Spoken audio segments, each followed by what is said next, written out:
Vamos a hablar de algunos conceptos del disco intervertebral. Como podemos ver en la imagen, el disco intervertebral está formado por una parte central y con un límite muy difuso. Encontramos la parte periférica. Esta parte central, ya sabemos, se la llama núcleo pulposo por sus características histológicas. La parte central es un anillo fibroso. Es importante saber que este anillo fibroso está formado por unas láminas concéntricas que no están separadas entre sí, sino que están unidas por unas fibras perpendiculares llamadas fibras tensoras.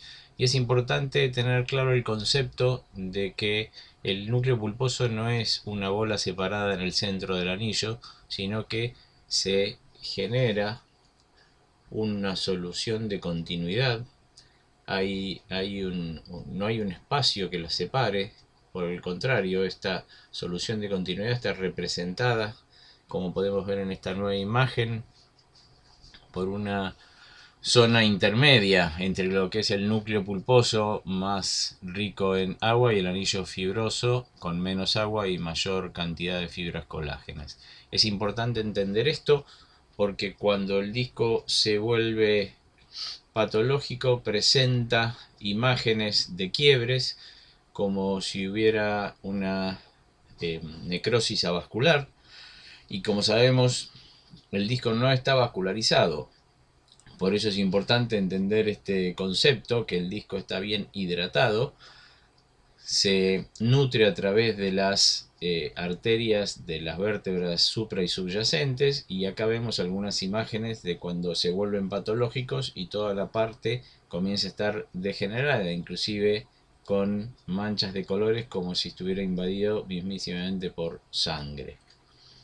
Los discos ocupan el lugar entre los cuerpos vertebrales, toman la forma que hay en ese espacio, y esta depende de la presión que reciben y también obviamente de su contextura y su diseño. Hay algo muy importante que debemos agregar, que las vértebras cubren y protegen a la médula y los discos cubren y protegen a las raíces. Por lo tanto, es importante mantener el apoyo entre dos vértebras consecutivas, al que se denomina trípode raquídeo, formado por las articulaciones interapofisarias e intersomáticas. Este trípode de apoyo tiene que estar en equilibrio, tiene que mantener constante la descarga de peso, y es fundamental mantener ese equilibrio entre estas partes. Para eso también es fundamental considerar que una vértebra no se mueve de manera lineal por plano, sino de manera tridimensional con varios ejes simultáneos. Como vemos en la imagen, vamos a tener tres posibles ejes verticales que pasan por las articulaciones interapofisarias, que son sinoviales, por el centro del canal medular y por aproximadamente, no siempre justo, pero aproximadamente el centro del cuerpo intervertebral. También vamos a poder visualizar en la próxima imagen ejes horizontales que permiten movimientos en la combinación de los ejes sagital y frontal con ejes oblicuos, y entonces esto hace que en definitiva una vértebra de alguna manera se mueva sobre la vértebra inferior hacia todos lados, por todos los planos del espacio, de manera tridimensional siempre y sin separar estos movimientos. Todo movimiento de las vértebras siempre va a ser con inclinación, rotación para alguno de los lados. Esto hace que el raquis reaccione de algunas maneras. El raquis lumbar, como vemos en la imagen, presenta una lordosis. Esta lordosis hace o ayuda a que soporte las presiones, y entonces esto va a estar relacionado directamente con el peso corporal, el peso que soporta, y cuando estas tensiones son muchas y el disco está deshidratado, parte de este núcleo empieza a protruirse, a encontrar un espacio donde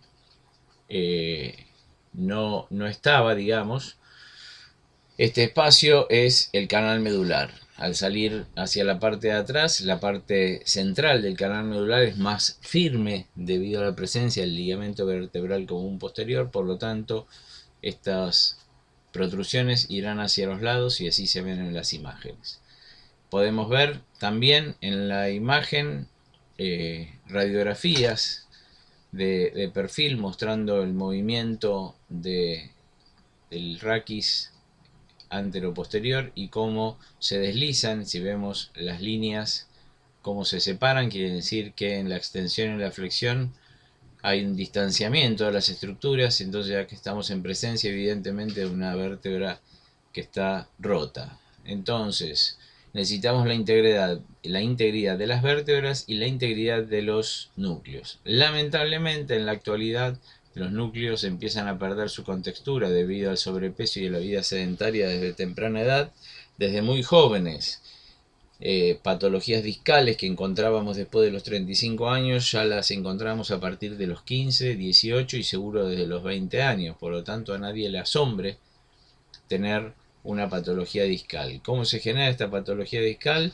Hay partes del disco que se van aplastando lamentablemente por falta de hidratación y entonces esta parte del disco ya no responde como antes.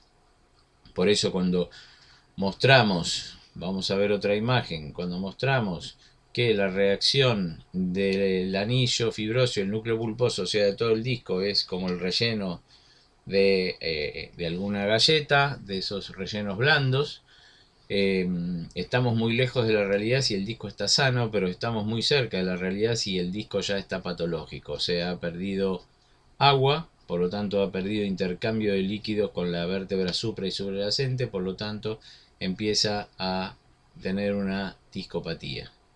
Generalmente esto se debe a una causa fundamental, que es no solamente la magnitud de la carga, sino el tiempo que dura esta, o sea, no le damos descanso a los discos, y por otra parte a la alimentación.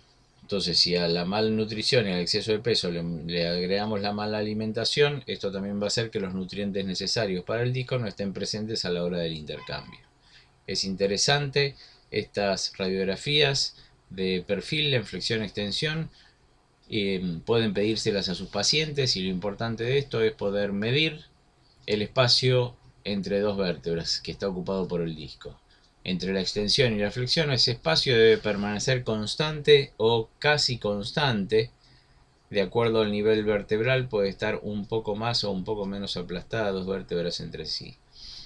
Pero muy poco, y estamos hablando de muy pocos milímetros. Si la vértebra se pinza, si el espacio en la flexión o el espacio anterior se disminuye o el espacio posterior en la extensión se disminuye, estamos en presencia de un disco que se puede comprimir, y la característica esencial del disco intervertebral es la incompresibilidad. Por eso es fundamental la vida sana, la alimentación sana, no aumentar de peso, moverse, sobre todo moverse adecuadamente y evitar la vida sedentaria.